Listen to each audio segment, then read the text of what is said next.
Alright fellas, it is time for UFC Fight Night. Renato Moicano versus Chris Duncan taking place in the Apex, and we are going to be predicting and breaking down every single fight on this card that's happening this weekend, and I'm also going to be giving out my fight card awards. And to start things off, we're kicking it off with Lando Vannata versus Darrius Flowers. Now, Lando Vannata on one side has been extremely inactive, and Darrius Flowers on the other side just hasn't really been good in the UFC. He's 0-3. He's lost to pretty average-ish competition, I'll say. Like, not the best of the best. I mean, he's lost to Michael Johnson at lightweight, and he switched between lightweight and welterweight. He's also lost to Evan Elder most recently, and then he also lost to Jake Matthews as well. So 0-3 in the UFC. Hasn't really shown much talent at all, to be honest. Like, he's got this karate base. He's someone that loves to pressure forward, but just stays on the center line and just doesn't really have much of anything on the back foot, and especially on the ground. Like, he just is not UFC caliber in my opinion, but neither of them have ultimately been great. Neither of them have beaten great opposition. Even Lando Vannata, he's been around the UFC for a long time, but he hasn't really beaten anyone of note. He last fought in 2023, and I mean, he's mainly been out due to some injuries, but he last faced Daniel Zellhuber, which he lost very convincingly in that fight, and he hasn't actually won since 2021. And he's had like a lot of controversy around him, like throwing fights. I mean, he's had interviews where there's been like, oh, there's been times in his fights where he's looked a little bit suspect in terms of certain positions. It's just like, is he actually throwing this? Is there some secret betting scandal going behind the scenes or something? Which in recent times is, you know, definitely possible. So yeah, there's been a bit of a stain on Lando's name, but it doesn't take away from the fact that he's a better fighter than Darrius Flowers, even with the inactivity, I've got to be honest. Also, lighter man's skill is definitely apparent in this matchup. I think Darrius Flowers, more of a natural welterweight, he's fought more so at welterweight, and I mean, aside from the karate style and really pressing forward, he does have hands. He's got 7 KOs to his name. But Lando Vannata, he's just a more well-rounded guy. Like, he's got cleaner striking overall. He's got decent takedowns as well. He's got 5 submissions to his name. He's just a more well-rounded dude. I understand that he's the favorite, even with the time off. I think the odds just make complete sense. He's got, honestly, pretty much about the same in terms of a kicking game as Darrius Flowers. Like, he's got nice teep kicks, and that's also taking into consideration Darrius Flowers has like a karate style base as well. But Lando just mixes things up so much better. Like, aside from Lando not having the best strike defense himself, I mean, he realistically just beats Darrius Flowers, because Darrius Flowers, I mean, yes, he's durable as hell, but the guy just doesn't move his damn head off the center line at all. Give him the durability there, but when it comes to him being on that center line, his stature is just so upright, and he is just so susceptible to getting taken down, and we've seen that time and time and time again, where he has gotten submitted. He's got 6 submission losses to his name, and I don't think that's going to be much different here. I think Lando Vannata is going to be able to get this to the ground. I think he's going to be able to push Darrius Flowers backwards. I think he's going to really land cleanly on the head, because firstly, Flowers doesn't move his head, and Vannata is the fastest striker out of the two of them. I just don't think Darrius Flowers has the ability to get the counter shots off, doesn't have any good grappling whatsoever. And with Lando being the more accurate guy, the faster fighter as well, I think he honestly drops Darrius Flowers in the first round. He's got decent explosivity in him when it comes to early doors. Like, he has knocked a few of his opponents down early doors in his UFC career, and I could see this happening again here, because Flowers defensively, fundamentally, is dog shit. So I see Lando tagging him, possibly just getting the takedown in there. He's got a really fast double leg, dropping him down, and I think Lando Vannata gets honestly like a rear naked choke, possibly an arm triangle finish, just gets Darrius Flowers to the ground, and I think he finishes him off in round 1. Now, moving up the card, we got Robert Ruchala versus Jose Delano. Now, Robert Ruchala is the former KSW champion at featherweight. He is a guy that is pretty highly touted out of Poland, and he has fought in the UFC before. He fought against William Gomez, who is a good opponent, especially for your debut. Definitely a tough opponent to go against, and he made it very competitive. Granted, he did struggle with the timing and counter-striking of Gomez on the feet, but did a good job in clinch-based control, did a good job at taking him down. Like, he made William Gomis work very hard. And Ruchala, the best part about him is his grappling and his work rate. He's just a very, very relentless fighter. Like, he's got a long frame as well, so he's good at hunting submissions like arm bars, good at getting the leverage. He's just good at scrambling and out transitioning his opponents and just making it hell for them on the ground. And he does have that unorthodox based striking. He's not the best striker, but he does have some unorthodox looping techniques that can catch you. But Jose Delano on the other side, this guy hasn't had his debut yet. He's coming through Dana White's Contender Series, but being a minus 400 favorite, I can honestly pretty much completely understand it. He firstly has momentum over Ruchala, which Ruchala lost his debut. Delano is on a 4-fight win streak, and he is more well-rounded than Ruchala, and on the feet, it's the biggest kicker because he's fundamentally just a lot better. He can fight out of both stances. He's got great timing on his shots. He's got great counter-striking as well. He's got a great check straight, check two. Great boxing overall, good accuracy, and even on the ground as well, just very good with his transitions, good at scrambling himself as well, just very slick, and he's someone that can definitely compete with Ruchala on the ground. But the complete contrast in this fight and why Delano is so much more of a favorite is that he is a better striker. Fundamentally works the body extremely well, has great teeps, has great body hooks, like good lead hooks. He's good at just piecing up the opponent, pressing him backwards, and just fighting at his tempo. He knows how to control his own tempo, and that's where Robert Ruchala, he needs to get this to the ground immediately. But with Delano being like a predominant boxer, I've seen within his regional scene fights, he does like to keep his hips backwards to just make sure that he's not getting taken down, and he does a good job of it. He's very, very slick, and that's where Ruchala, I think stylistically, he's going to be in a lot of trouble here. I really do think so, but he's got so much cardio, like he's just so much of a dog, and he's very hard to take out unless you just get a massive cracking shot and just shut his lights out. He's a very hard guy to just take out later rounds. So I think Ruchala is going to be able to keep himself safe early by trying to just push the takedowns relentlessly to try and get Delano down. I think Delano is going to do a good job of stuffing those takedowns. He's going to start piecing him up with the jab. He's going to start pushing him backwards. And Ruchala on the back foot does not work extremely well. And that's where I think through the first 2 rounds, I think Delano really starts just working him. But I think Ruchala with that stamina, and I'd probably say stamina advantage overall, and just his ability to grapple and make it a dogfight, I think Ruchala can take the 3rd round with a tired Delano there.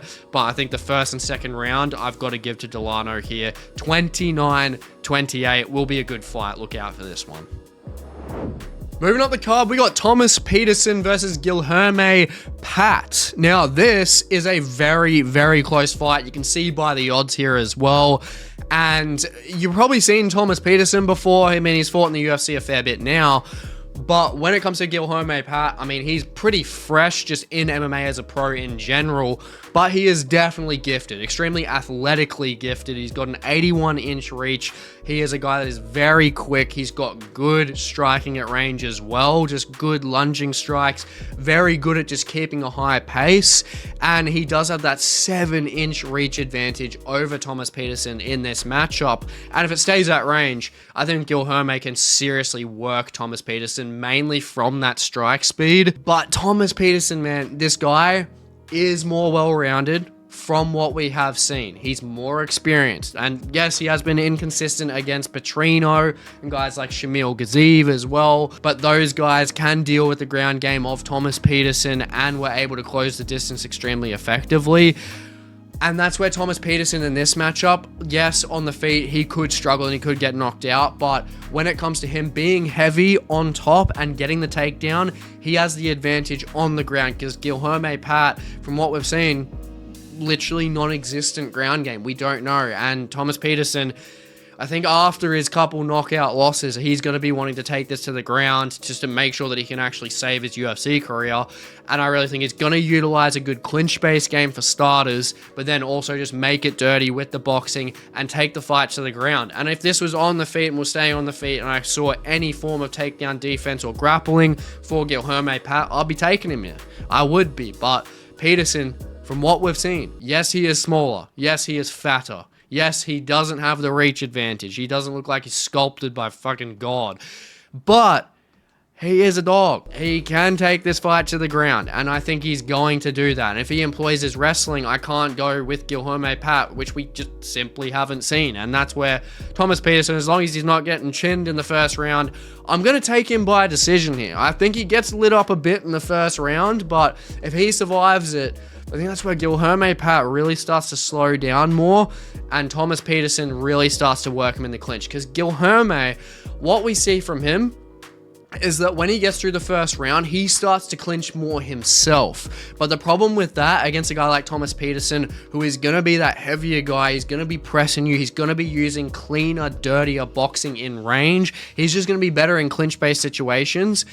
I think that's where Pat is going to struggle more so. And then on top of that, with Thomas Petersen trying to take him down, I think that's where through the second and the third round, I think Thomas Petersen is going to drag this fight away from him. I think Pat's going to take round one, but I think Thomas Petersen is going to take the last 2 rounds. And that's where I've got to give Thomas Petersen my upset of the night. It's very close odds. There's a lot of close fights on this card. But honestly, I just see Thomas Petersen being that more well-rounded guy that can just use a full MMA game better. And I think he's going to be able to get this one done. Now, moving up the card, we got Azamat Bekoev versus Tresean Gore. Look, Tresean Gore, he's a guy that's he's improved recently, but he's a guy that's just been pushed through in his MMA career way too quickly, and he's just been served up on a silver platter to all these guys that are just so much more technically better than him and more experienced than him, and he's paid the price. He's taken a lot of damage. He's a guy that's, lost 2 KOs badly, and he's a guy that's just been pieced up and has gone to decisions as well. He's someone that honestly, if he had some more time on the regional scene, I think he could have been made better, but I feel like this is just jumping the gun so quick, and I think it is ruining his career.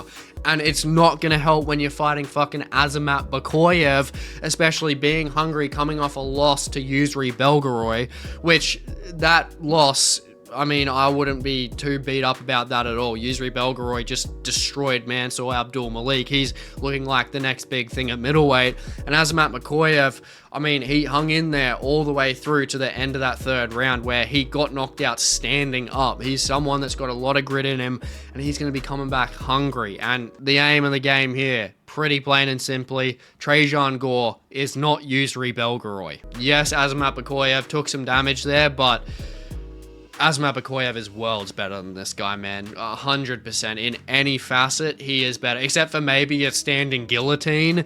Azamat Bekoev is literally better anywhere. Gore hasn't beaten really anyone of note. And aside from having, decent-ish wrestling, he's got nothing. Unless he tips Bekoev off balance or something, potentially, he could take him down, but I don't think he's going to be able to do much there.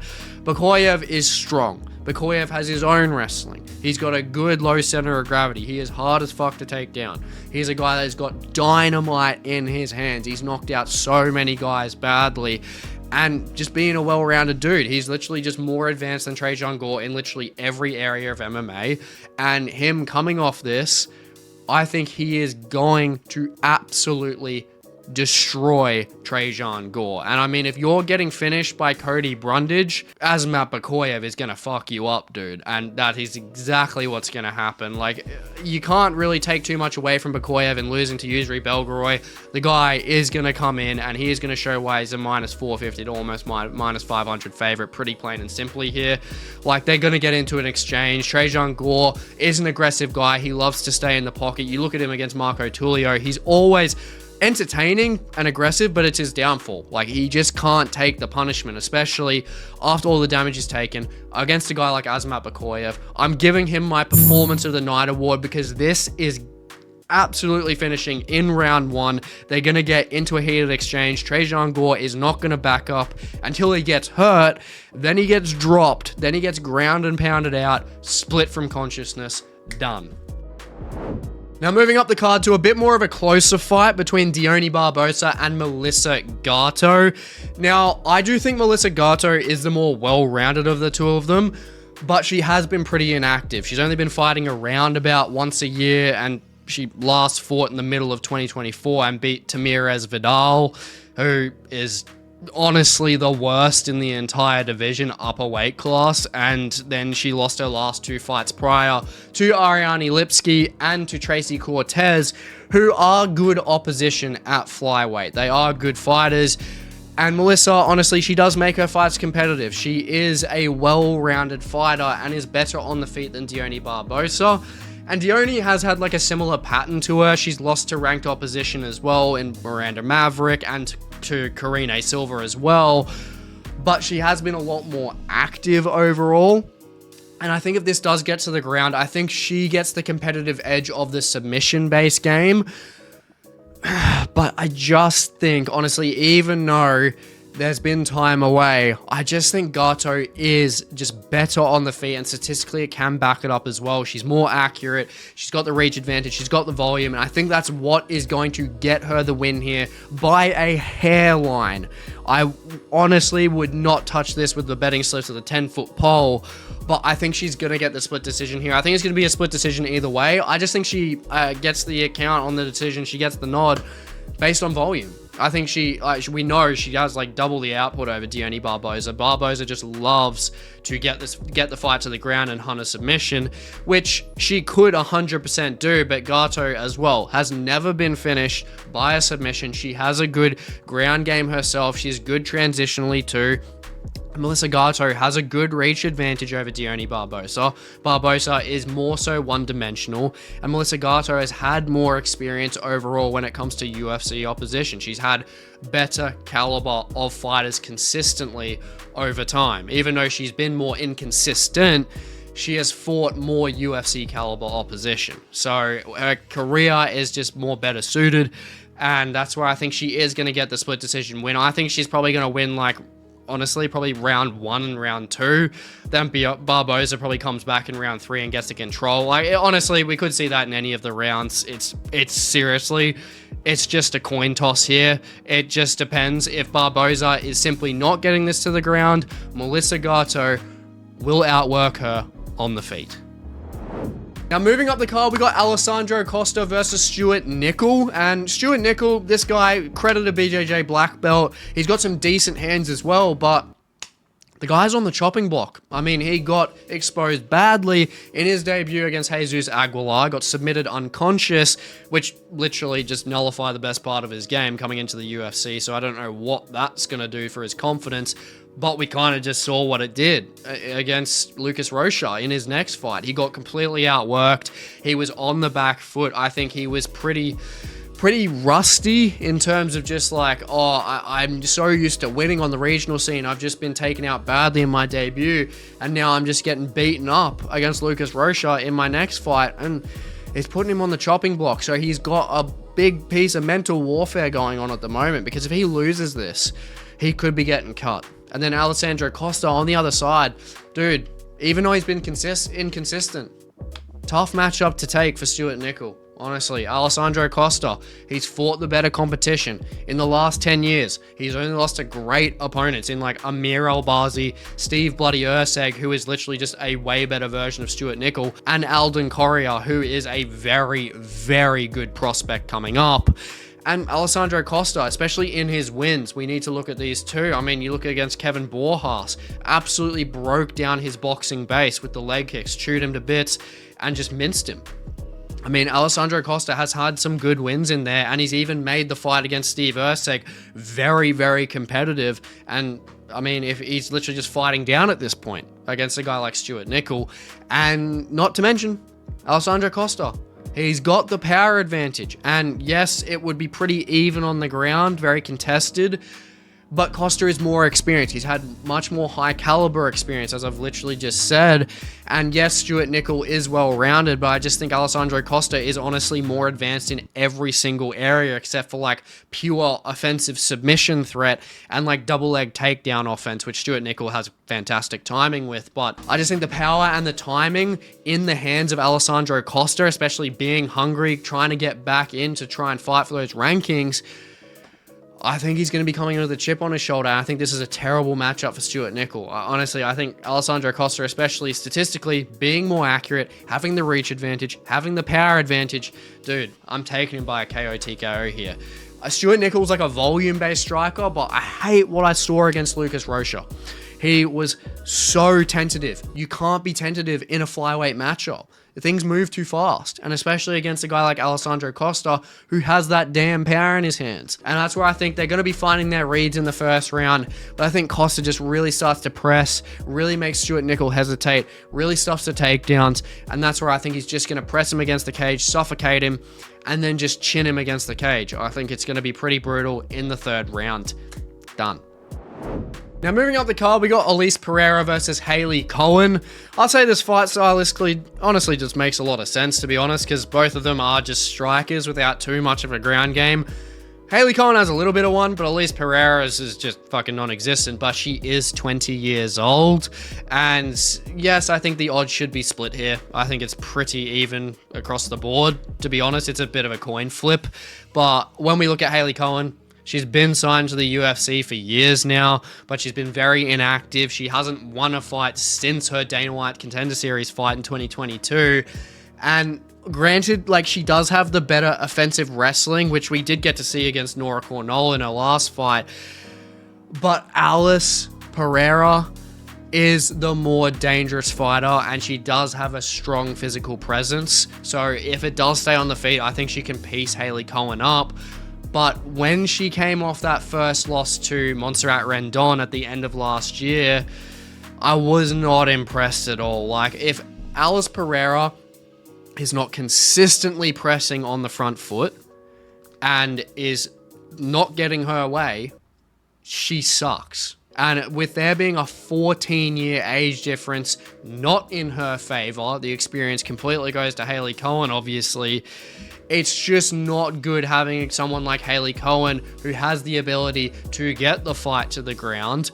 And with that, I think if Hailey Cohen gets Elise Pereira down, I don't think she's going to get back up. And if she's not getting back up, I think it's more so going to be drowned out from control time. I think there could potentially be a submission here, but Hailey Cohen isn't like fully known for a submission. She's better at just wrestling.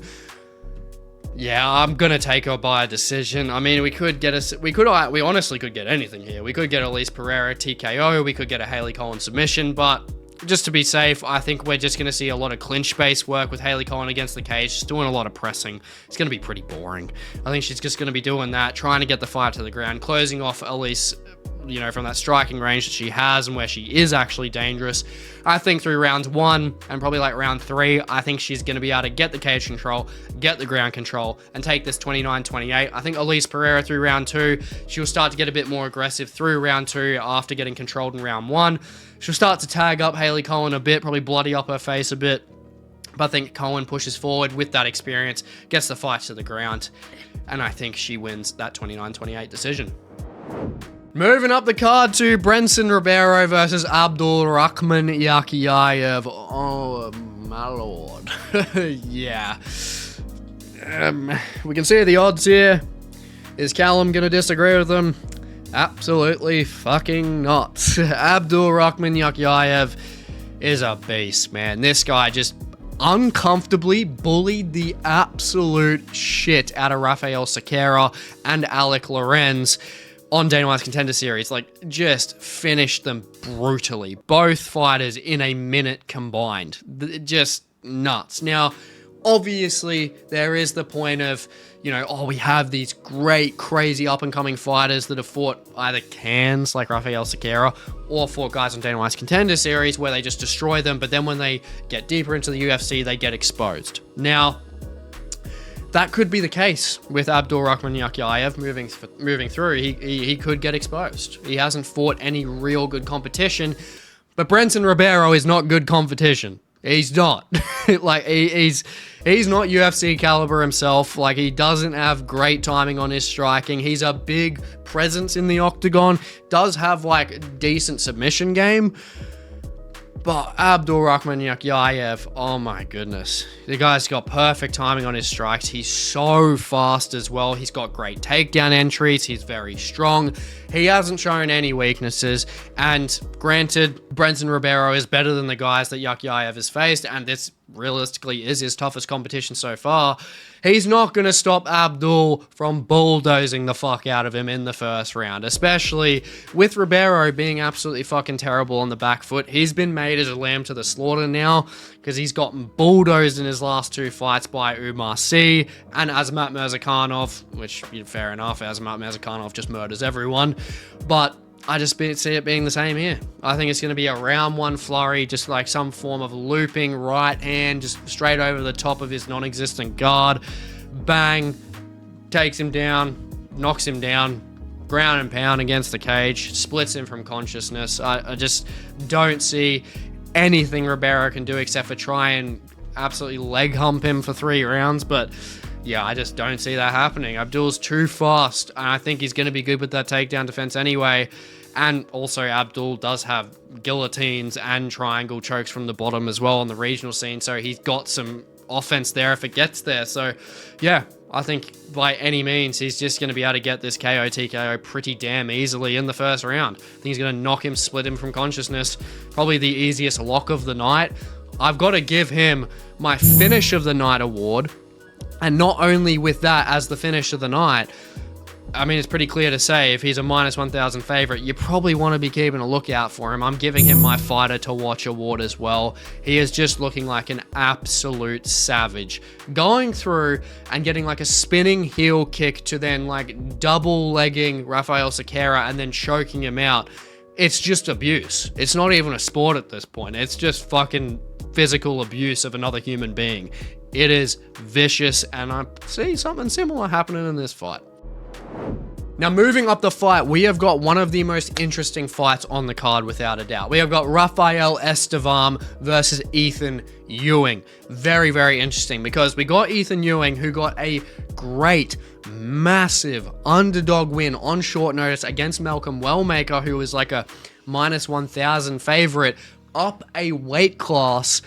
And he just showed that he is a serious threat on the feet. He's got a really good gas tank. He just presses the pace like crazy. He's got really nice movement, good boxing overall. And against Rafael Estevam, who I have talked very highly of, and he's coming up from flyweight. Ethyn Ewing going down from featherweight to bantamweight, and Estevam coming up from flyweight to bantamweight. Now, both meeting in the middle. I mean, Rafael Estevam, I gotta say, I have a lot of hype on this guy, and I really do like him. I put him in the flyweight category of my most underrated fighters video, and he was there for a reason, man, because he is so dominant with his wrestling. He's undefeated for that reason. I mean, he's someone that is just so aggressive when it comes to takedowns. Like, he's been able to get 5 to 10 minutes of control time against pretty much absolutely everyone he has faced. Like, he is so dangerous when it comes to just getting the fight to the ground and making your life a living hell.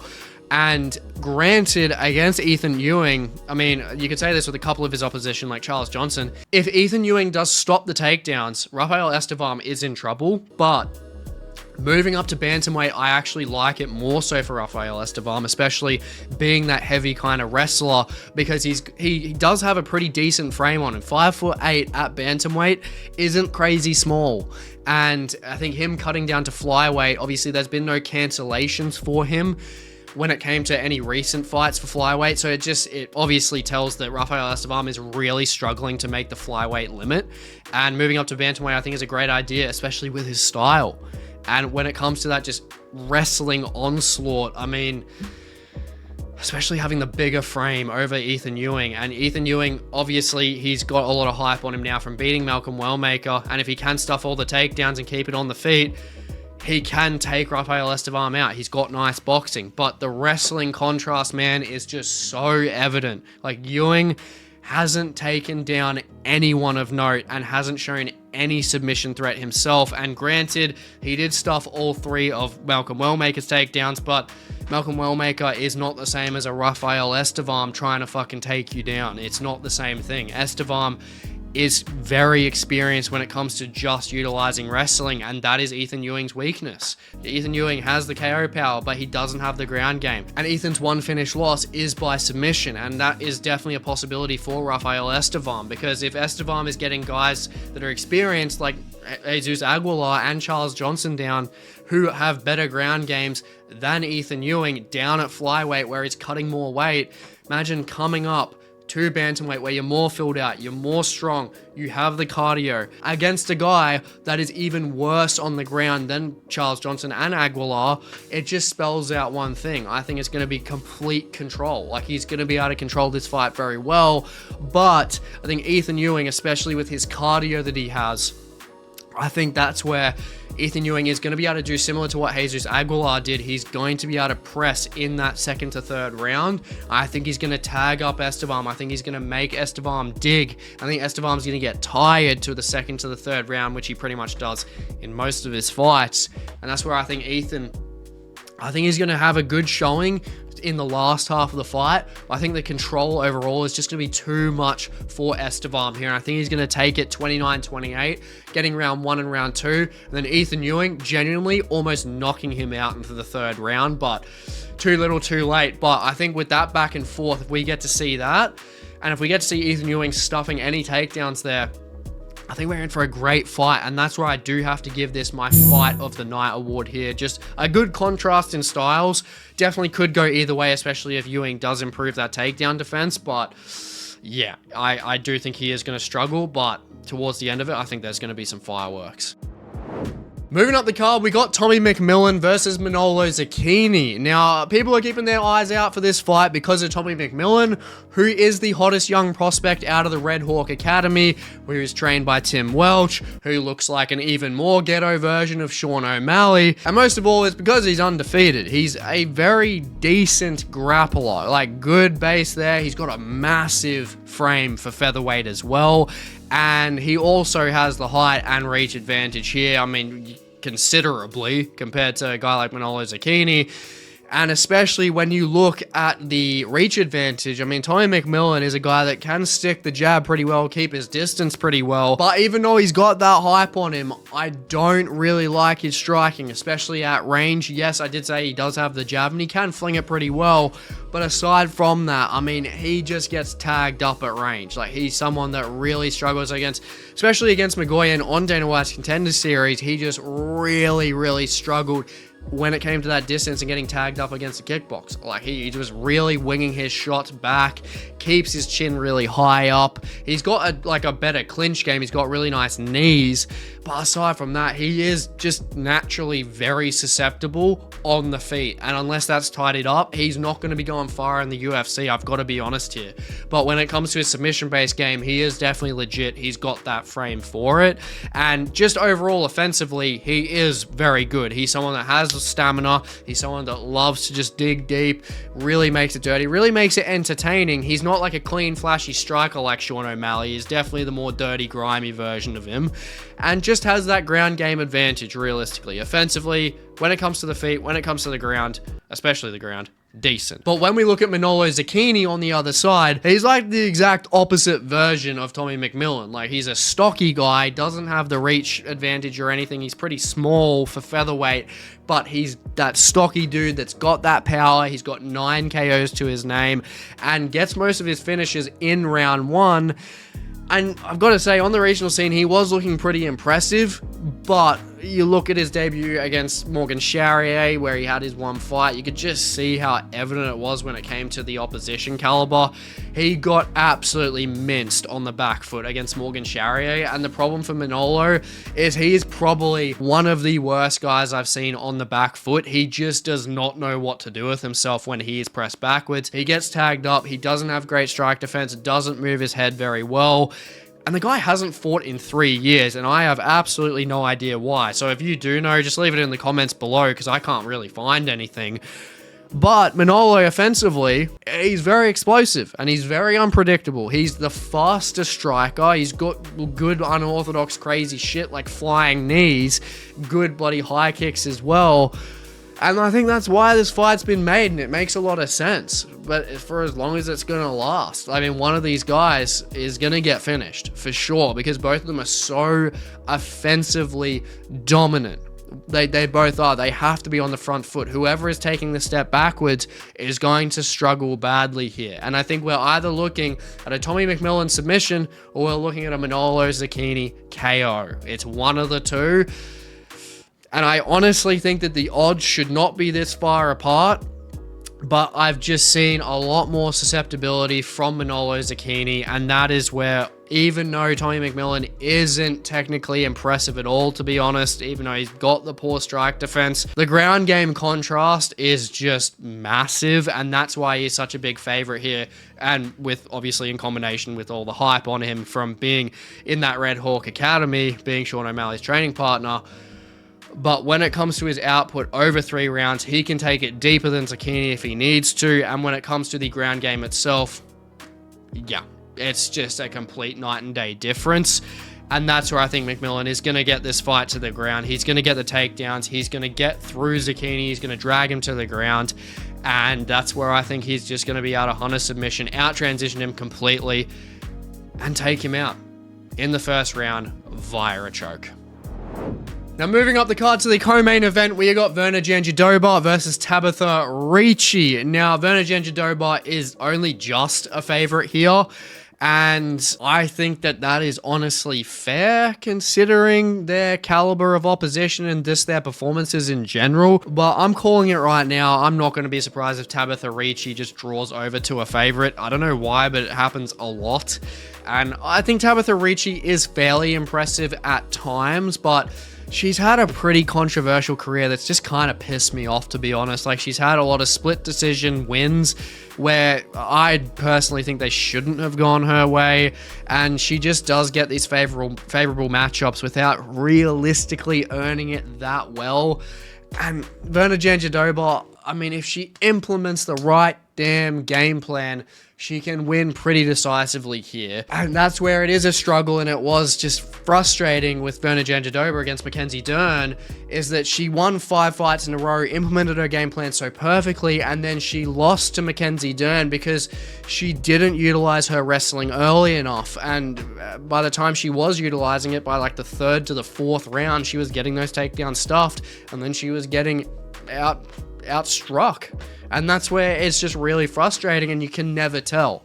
But if she is utilizing her wrestling, if she wants to get back into that title race, or get a title shot, she's definitely in the title race, especially being 37 years old, she needs to utilize the wrestling here. And I mean, she seriously needs to utilize that jab, which she is very good at doing. She's very, very good at picking with the jab. She's got a long reach as well, 3 inches reach advantage over Tabatha Ricci here. Now, Ricci will be better in the clinch-based exchanges. I think that's where Ricci is going to have her best success, is making this a boring fight. I honestly implore it. Like, I think she should do it because that's the only way she's going to win here.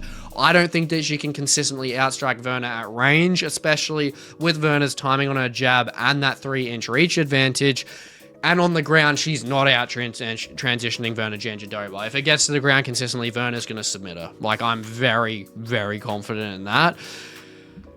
But it's hard. It's definitely hard because we need to see Virna implement that game plan. But I think Tabatha Ricci, she's going to be able to get a bit of cage control there, but I just don't think it's going to be enough. I think Virna Jandiroba is going to be able to win this fight. I think she's going to be able to utilize good good shot selection. She's going to use her takedowns offensively. She's going to have that chip on her shoulder from losing that title.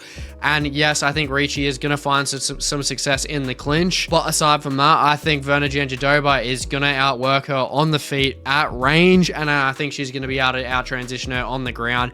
I think the jab especially is going to disrupt the rhythm of Tabatha Ricci trying to get in and get the clinch. And Ricci, primarily her game is judo, but the judo is just not going to be favorable against Virna Jandiroba here, especially with her having submission options from all areas. And yeah, she's going to get outworked on the ground if it gets there, but on the feet, it's going to be competitive, and that's where I'm giving it a 29-28. But do not be surprised if this gets to the ground early. Virna Jandiroba submits Tabatha Ricci. Now, moving up to the main event, we have got Renato Moicano versus Chris Duncan. I am so happy the UFC have finally given Chris Duncan the opportunity to not only fight in the rankings, but to get a top 10 opportunity.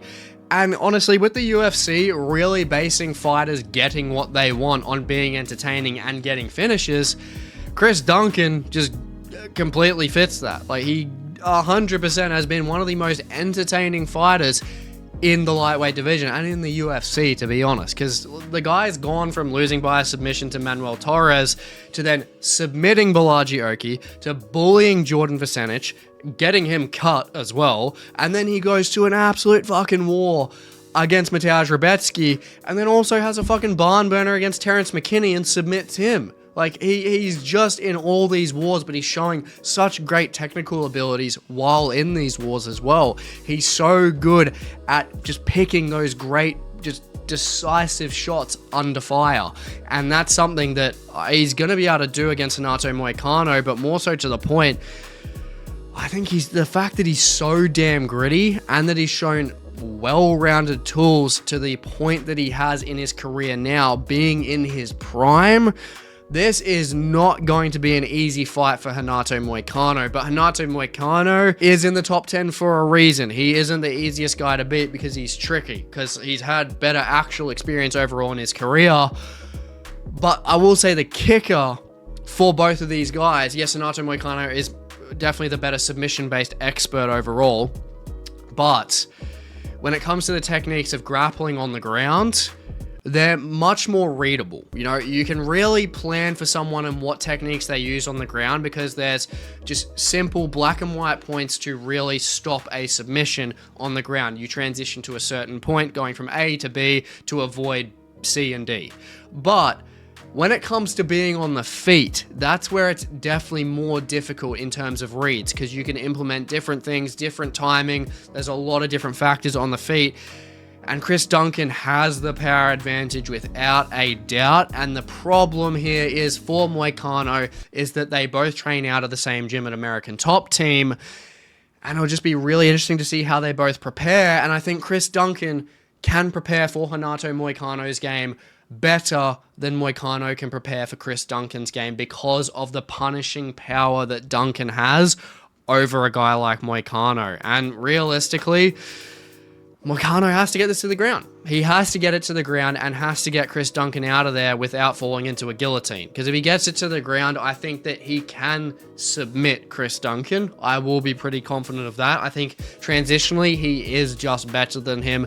And that's what makes this a competitive main event. But aside from that, I mean, on the feet, you know, people say, oh, Renato Moicano, man, against Benoit Saint Denis, like, he fucked him up. He absolutely did.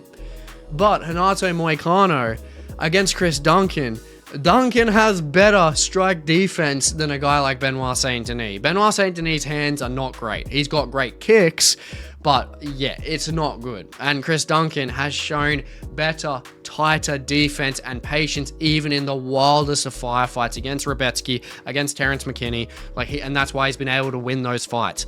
And with Renato Moicano, he's not going to be able to just impose his will on the feet. He's got to get it to the ground, and he's got to be able to submit him.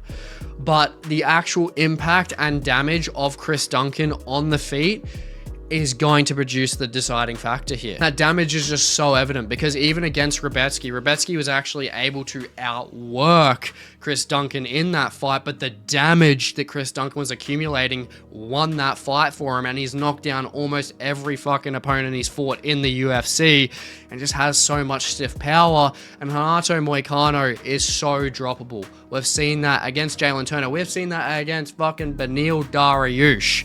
And Chris Duncan, man, he's just going to be able to chop down Moicano's base. I think he's going to chop down the legs. I think he's going to be able to cut him off. I think he's going to be able to push Moicano on the back foot especially. And I think he's just going to be able to bully him. I really do think so. Like, it is competitive, obviously, with Moicano if he can get him to the ground. But is Moicano really going to be able to press Chris Duncan back? I just don't see it. I think Moicano, he's been in some fucking wars, man. Against RDA, like, took so much damage in that fight. He's been knocked down by Jalen Turner, knocked down by Beneil Dariush. His chin is not the same. He's 36 years old now. He is showing cracks in his game. Yes, he is accurate as well, but he's accurate and he has good volume. But I can't see him dealing with the consistent pressure of Duncan round after round. And I think he will be forced to make this a dogfight. And the one guy that is making it out of a dogfight is Chris Duncan. Chris Duncan, especially in 5 rounds. Oh man, I just don't think Moicano is going to be able to have the ability to survive against him. I think Moicano will do a decent job of, you know, timing his strikes in the first round. I think he's going to be able to find his reads there, time his strikes. I mean, he looked good in his first round against Benoit Saint Denis, and he's someone that does have good movement. I think the movement is probably the best thing for him.